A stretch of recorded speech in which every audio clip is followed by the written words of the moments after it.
Next up on Creeper World 4, we're going to take a run at CSM Returns. And this is the first true CSM map in Creeper World 4. I know that a lot of people are not super familiar with these. If you haven't played the previous games in this series, you may not know that CSM was the most popular map mode in Creeper World 3. And there's always people coming up, what is CSM? What is this all about? Even in that game still. So I want to turn this into a mini series because we're going to really break these maps down step by step. Take a look at this one, in a tutorialist fashion, and also speedrun it while we're at it. And really give a detailed overview so that hopefully people who are interested in these types of maps as we go forward, there's already a second one that Fireswamp has done that we can do later if there's interest, can come here and really see, okay, this is exactly how a CSM works and all of that. So if we look at some of the times on this, we have, okay, it looks like we're just under an hour. Oh, somebody's got several hours there. But it seems that in general, the times center around an hour. There are some who have managed another half an hour, and Fireswamp himself managed a time of 22 minutes, 29 seconds. So as far as I know, that is the best that has been achieved. And I'm not going to tell you exactly how long it took me to finish it, because I think it'd be curious if people have any guesses on that, or how long you think it should take. Go and throw that down in the comments below. But I am aiming to do as well as I can on that front.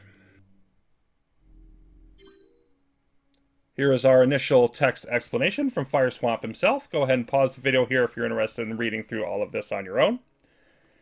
And it may look like a lot of information overload, but it's really not bad, not that complicated. Once you get used to playing, I'm sure that we will all pick it up very quickly. So what does CSM mean? Well, it stands for Kroon-Kanias style map. Kroon-Kanias being one of the presenters or creators of the CSM map style, and did a lot of the scripting and coding of the various custom units that are involved, and that's just the name that happened to stick with the map mode. So we definitely want to go into top-down view, and we can see we're basically looking at a maze, a lot of narrow pathways going every which way, and there are no weapons on this type of a map. We're going to start with a small amount of anti-creeper, which we need to eventually grow and cover and control the whole map, claim every emitter on the entire thing. And we're going to do that by controlling the flow. We're going to raise barriers and knock them down and make use of some of the custom units and all of that to attack when we have the advantage and block off the enemy when we do not have the advantage. And there's a few mechanics that we need to clearly understand that are different from standard Creeper World 4 in order to make that happen. So one is terrain override. If we look at these barriers, for example, that are already erected, we've got a height of 4 on a couple of these that are nearby to us. Now, the surrounding terrain is 1, so typically you're going to grow the creeper up to level 3 and it will hold that back, but then once it gets higher, it will spill over. Well, that will still happen, but the barriers work on a scale multiplied by 100. In other words, they will block 100 times as high a creeper. In this case, they'll be able to block 300 high creeper from crossing. It'd have to get over 300 deep before it can spill over. So that's one effective tool that we have. Another part is that the emitters are capped. Now we're used to having sort of a creeper cutoff value over here. None of the emitters will produce once the average level of creeper on the map is above a certain height. Well, these work much more locally. If we take a look at our AC emitter, has 15 every 15 frames is what it produces. 15 frames being half a second, 30 frames in a second. And then it's capped at 25. And what that means is, let's say there was already 20 anti-creeper there.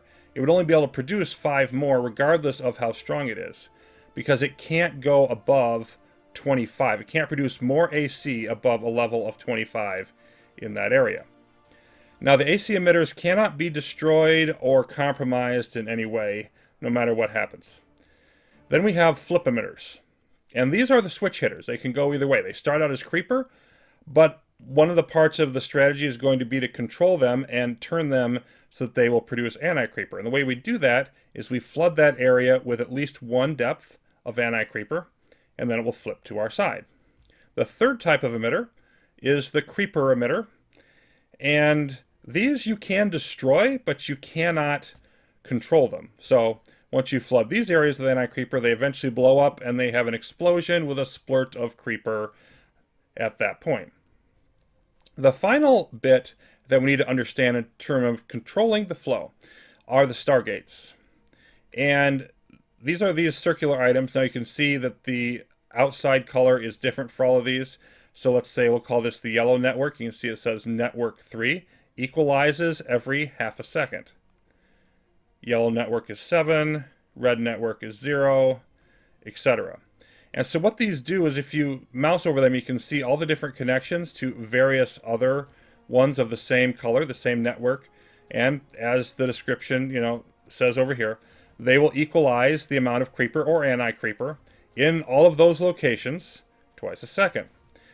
And so the idea is that you'll eventually need to use these to expand, because if we look at our area here, we don't have land connections to everything. So the only way to get off this island or this collection of pathways, whatever you want to call it, is by going through some of these stargates.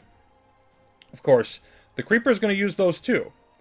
And we also have stargate blockers to help us with that.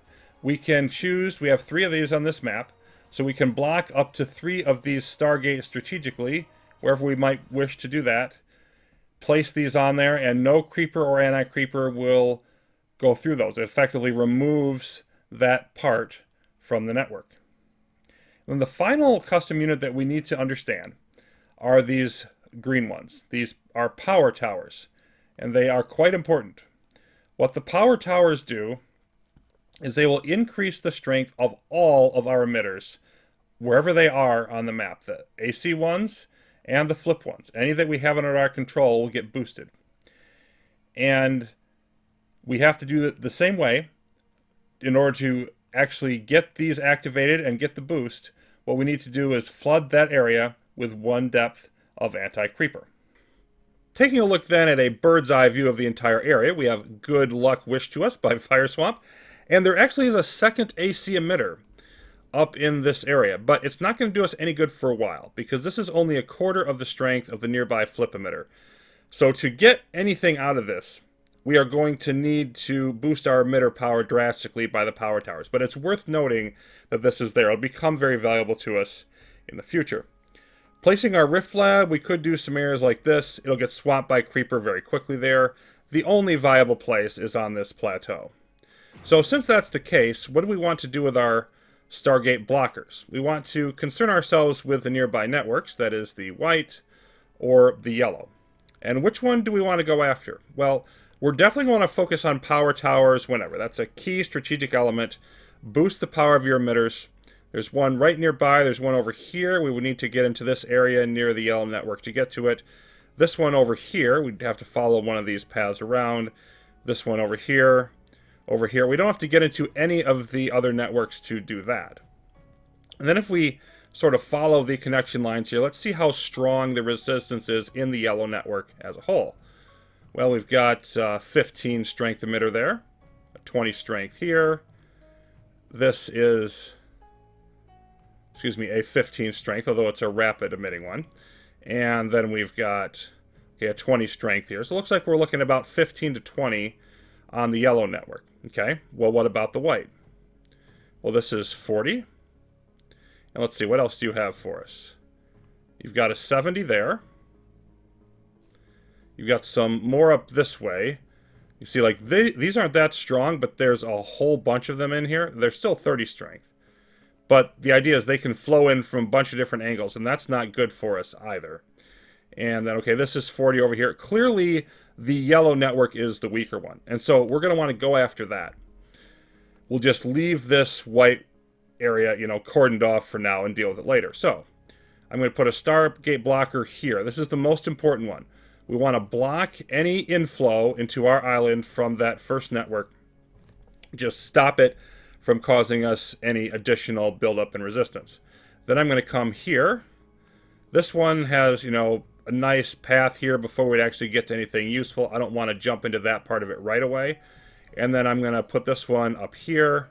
Same deal. There are no power towers even, directly connected to this. We would have to go through a very strong network in order to get to them. So this will be the last part of the yellow that I want to get. And the idea is we want to, divide and conquer, isolate the weakest or most profitable areas of the yellow network to go after, and then ramp up from there. So the only other item we have to concern ourselves with is, okay, how are we going to get energy? Well, if I tried to put towers down, there are no, great places that are going to be free right away from the creeper that's going to come out of these emitters. And I have to put it somewhere like up here, and then it would actually be in my way for other items I want to build. Plus, it would also be slightly slower, only 0.1 seconds, but still slower than just putting up an earned miner. So given that situation, I am definitely going to just let that be and just go the miner route. And as we play this out then, now you can see it can be a little bit difficult to see things underneath the creeper. So I always like to switch on transparent creep. And then if we take off top down for a moment, you can see these blockers actually go in an arced path. And then I'm going to want to place down, could wait a few more seconds and it wouldn't hurt anything. But I want to place down a miner. Now that we've got enough AC in this area to secure it. And I could go this way, I could go this way. It's sort of 6 of one, half dozen of the other. I'm going to go vertical. And then we will throw an urn in that right away. And then at this point, there isn't really much else we can do but wait for that to build. If we look at our, our AC emitter, okay, that has 3 times the strength of this one, which it's working on getting into, twice the strength of this one, and we just have to wait for it to do its work while we get some energy going. Okay, and that one goes bright. That means we have flipped it now, and it's going to help us push AC over to this second emitter.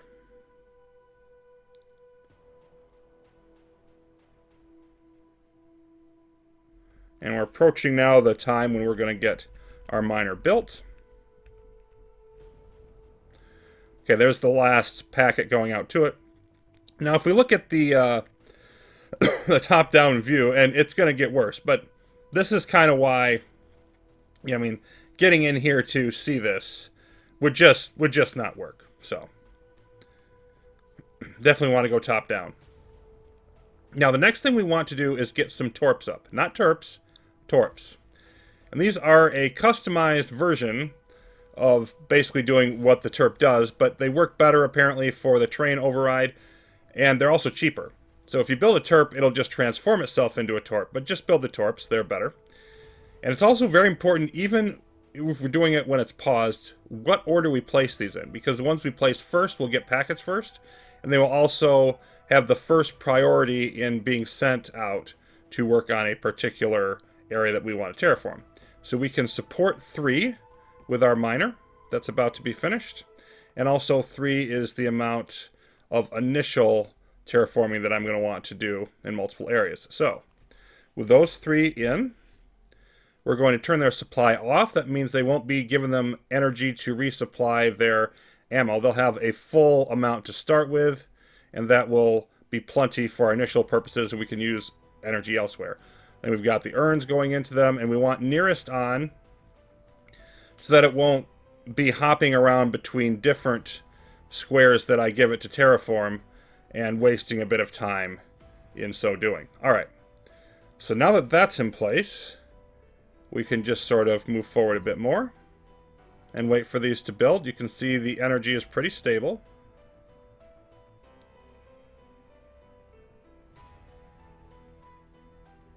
Alright, so we are about to be at the point. We have enough energy for terp number 4. Torp, excuse me. We do the same thing here. Nearest, supply off, and grab the urn. And of course we had to wait till we had enough energy to get out to all of these without slowing them down. We also want to terraform here, because my first goal now is to get to this power tower as quickly as possible and boost our strength. Now, as it happens, if we were to mark down this entire area, it just takes longer to actually create a path through. And there's no benefit to going beyond that one narrow path in. That'll get this power tower flipped as quickly as it is possible to do. So that's what we're going to do there. And now we are ready for another torp. Our second round of them.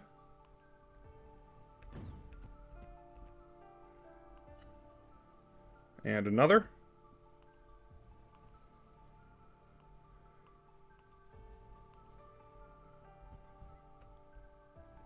And now we've got everybody flying off over this way.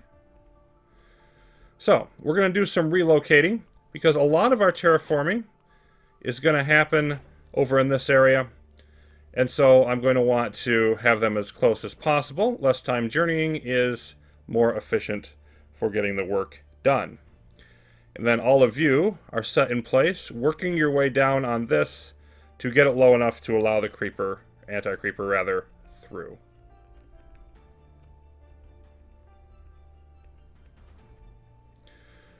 Okay, so now I want to block off an area here to increase pressure and flow. I want to block off this. And the reason that I'm doing this is we can actually flip this emitter faster by coming through this way by a couple seconds, but that's really going to matter.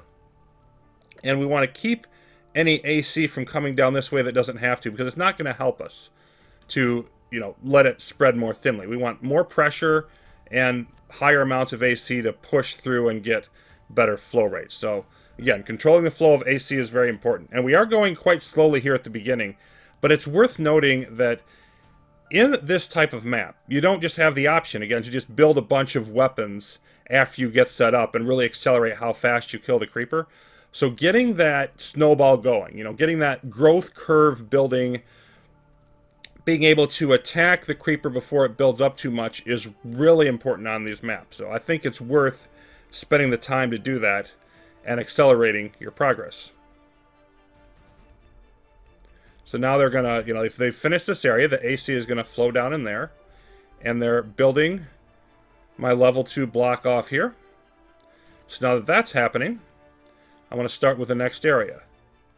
Breaking through over here. Then our, our terps continue to move a little bit. Okay, they're starting in over here, but this is at level 4. It's going to take them a little bit to knock it down. And now these are down to height 2. So we'll begin working on the next set here. Note I'm not going all the way over here on the right just yet, because I do not want to open this up and let this creeper come in and interfere. I want to focus in all our AC just up in this area, pushing in on this emitter, flipping it to our side, and moving forward in that direction.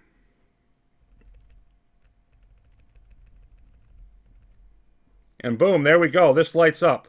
That is our power tower in place. So now that that's on, I am going to close this area off with a single one at the entrance so that we don't have any more AC flow in there than necessary. And you might say, well, why didn't you do that earlier, before it flipped over? And the creeper flow is not entirely deterministic.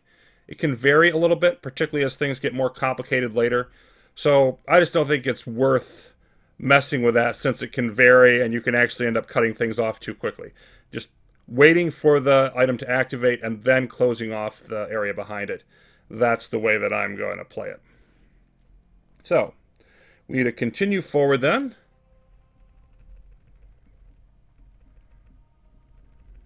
And our terps gradually sliding over. So now we've got one working in this area, and we're closing in on the last of these areas. And so what we're going to do is start blocking off this area here as well, just like we did on the other part. Just these two at first.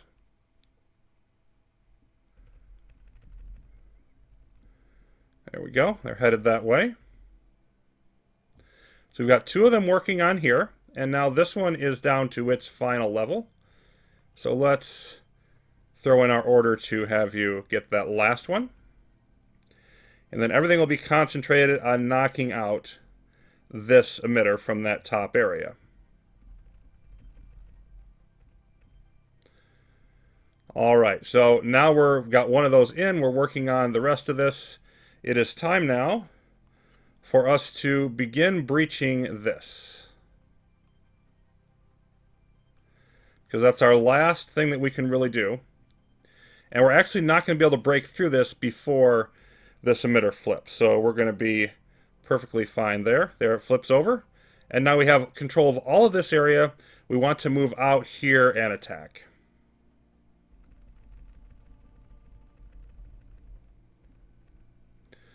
And now we are ready for another torp. So we'll go ahead and throw you in place over here.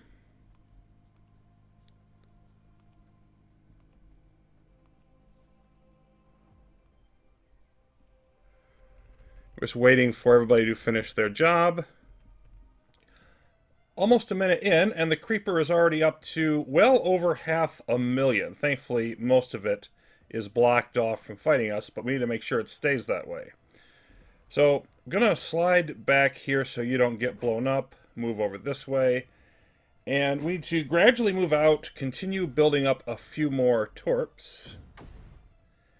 And generally be pushing back the enemy there. Let's go ahead and drop in 2 more of these. I'm going to put one over here and one over this way.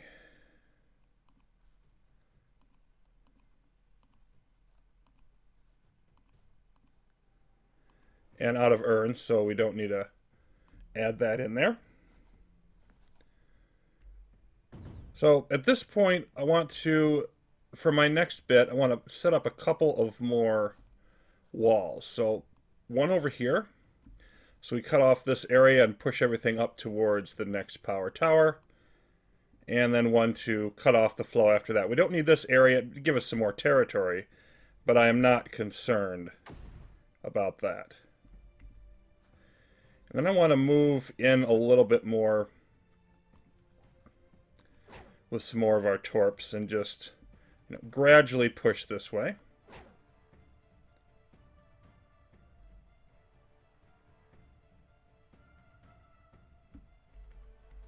Then we'll put up another miner to help our energy flow in a little bit later.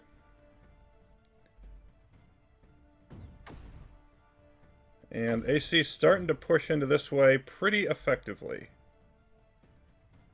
And now we're going to start, actually I'm going to start blocking all that off. All of it's going to push up for us. See how we doing here? About halfway up. We've got more to go. And we're about to flip this over. Okay. So I want to wait a little bit until this gets clear over here on the west of it, and we can get that wall up. Almost there.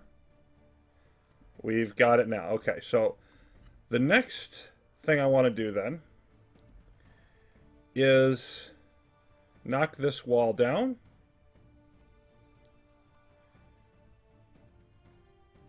And put up another wall here. So we've got 3 of them. This one is to keep this creeper from stopping us from having the power tower.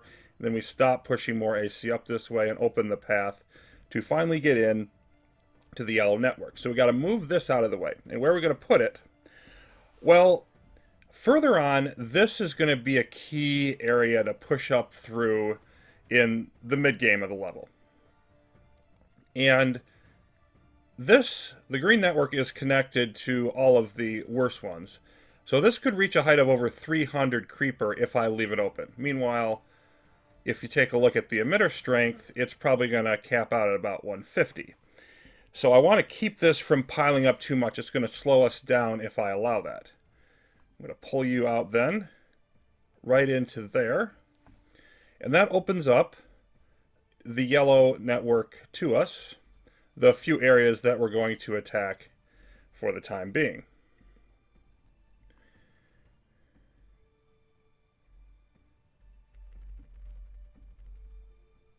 All right. So now that all of that is in place, I'm going to yank this urn out of here and put it in here. And we're flying over that way. So that comes in about when this is finished. We've got lots of energy now, but we're about to use a bunch of it because I want to turn on my supply now. We're ready to go forward with energy. With having 9 torps means we can knock down an entire barrier at once, which is a nice place to be. So I just need to fill all them up with energy at this point. And that's going to, tank our energy flow for a while. So we're just going to wait for that to go positive for us again. And we're gradually working our way down here. This is going to take some time to get into the yellow network. So we're just kind of waiting for it. Meanwhile, up over 1 million creeper. Okay, so now, yeah, you're about full. I want to start moving up this way.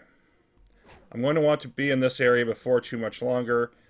And I'm just going to get our first couple of torps going that direction. Okay, now our energy is going back up. So now it's time to start rebuilding. And actually, I don't want to put one there because I want to put a pylon there. I want to start pyloning out this way.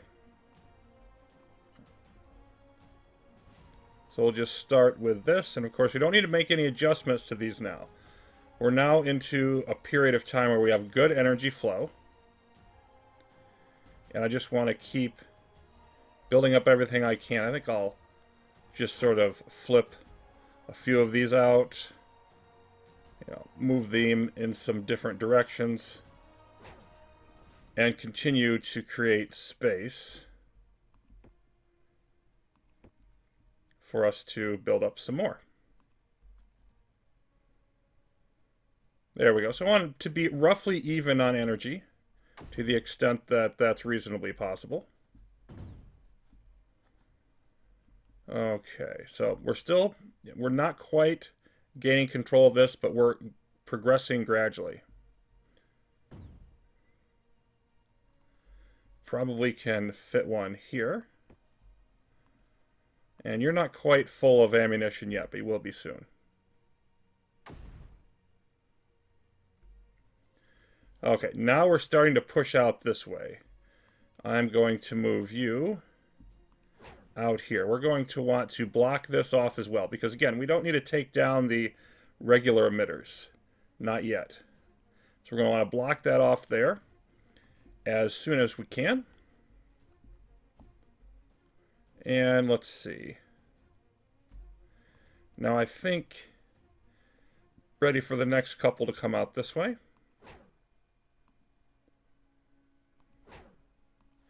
And we'll put up some more.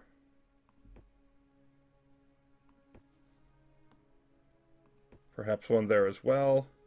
How are you doing?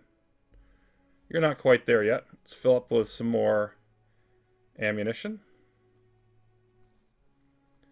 So we can see this is clearing up. We have conquered this area. We are doing very well at pushing our way into the yellow area. Let's move a couple of these out this way, because we're going to be there as well. So we're just trying to preemptively get torps out to the various locations that we can. Again, make sure we're using as much of our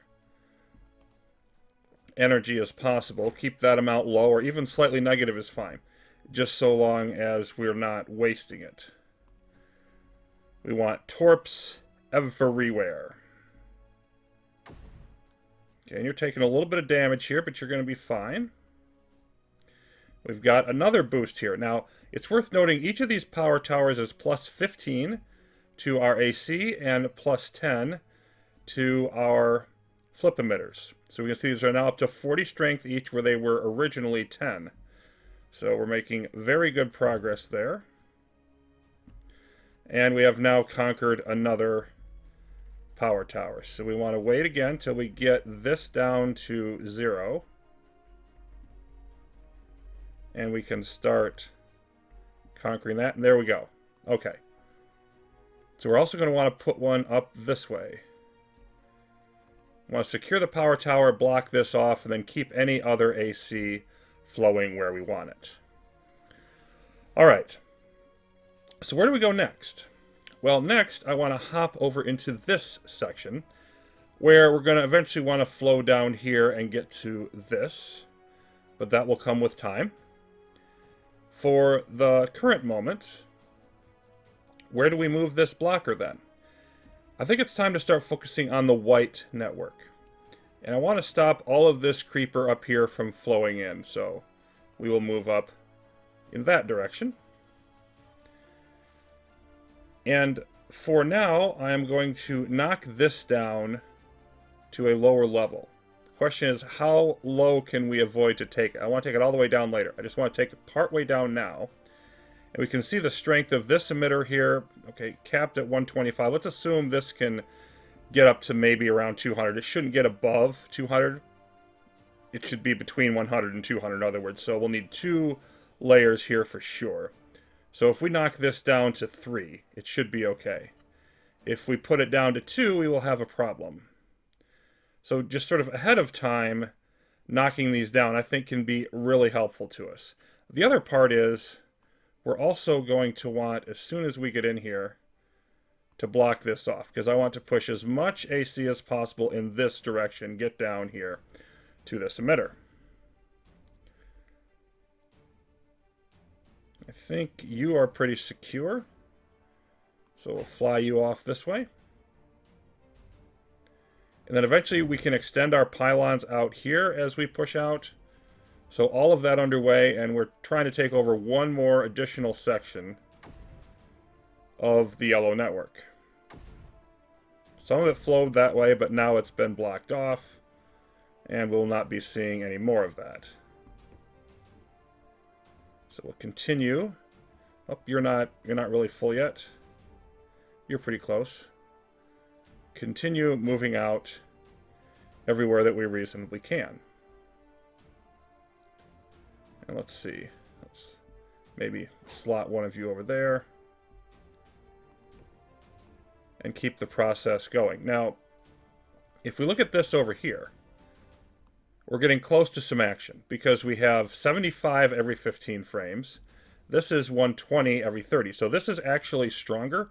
We're not seeing the effects of that yet because there was just all of this creeper that's built up. But we're going to gradually beat that back now that we have enough power towers to overwhelm it. So that's going to be important to keep an eye on. The other thing is, how much, creeper, anti-creeper rather, do we have in this network? And it's worth comparing to the strength of our emitters, which is 50. So if we have, if the AC level is half of our current level, then we can basically output the maximum amount from our emitters. If it's above that, then we would start to see, a restricted level because of the cap. So since we're at 50, when this starts pushing much above 25 on the yellow network, and we can see now it's getting, it's a little bit above that now, then we want to start diverting more and attacking in some other directions. So let's see, 29, 36. And this is only 21 here, so let's make sure this gets equalized up a little bit higher. And I'm just gonna okay, see now we're holding in the upper 20s. So now I think it's time to begin attacking on a second front. And essentially we're attacking on one end and then the other in terms of how the flow works. I want to move out this way, get into this area. We can take over this area for some more miners, but more importantly, grab this power tower and these emitters.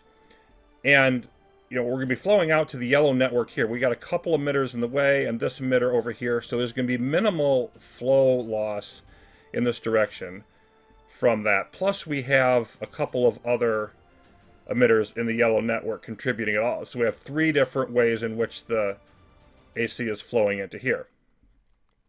And so we basically got this distance or separation that allows us to tack in 2 directions without losing much, if anything. That's the main goal here. And then I also want to just, gradually move out into this area, expand wherever we can. This is down to 3. So all of that is working well. It's ready to be opened whenever it is time. So I think maybe this would be a good time to knock this one down some as well. We'll knock this one down to 3. And you sort of gradually want to be doing that preemptively wherever we have the possibility. Still no action over this way. So let's keep on moving. Let's see where we're going to want to put our pylon here. Okay, it's not quite clear for it. Now it is. We can put one up there. We can put another torp here, maybe one over here. Although you're not actually going to be connected to anything, so we'll just hold that off for the time being. But we have a bunch of extra energy at the moment. So I'm going to work on utilizing that. And you can jump over here. You just really want to keep everything running so that we are able to terraform as quickly as possibly we can in these various areas. Okay, I think you can move in here. And we'll get another bit of help. And okay, we're starting to get a little bit of action up there, but we need a bit more time to really make it happen. Okay, we're about to get this. Didn't quite get it there. Now we will the next time. Okay. So, this one has been flipped. And now we're ready to actually open another front and move into the mid-game, which I'm going to do in the next episode. But it's worth taking a look here at the fact that, okay, now we have this insulating us from the yellow network. So now we can take down some more areas, and you're gradually pushing out and out, attacking in more and more directions. We're not actually making much progress here. You can see that this is, trying to really push in. But we just got to drain the area of all the extra creeper before we can move. And we'll eventually be able to do that. Right now we have a 50 strength emitter basically trying to go up against a couple of 30 strength over here. But as we continue to add more power towers, our advantage will increase and we will be able to make progress. If we tried to open multiple paths at once, then they would just flood us and we'd lose this emitter. And that wouldn't do any good. So you got to sort of have a balance between aggression and patience as you move forward. So let me know what you think of the CSM concept. Be back hopefully in a few days with another episode as we move further into the map here. But the early game is pretty much concluded at this point, and I'm curious what everybody thinks as far as what would be a close to optimal finishing time for this map. If you have any guesses on that, throw them down as well. If you want to see the next episode as soon as it's up, remember to subscribe and click the bell icon so that YouTube will notify you about that. And I'll see you next time. Thanks for watching, everyone.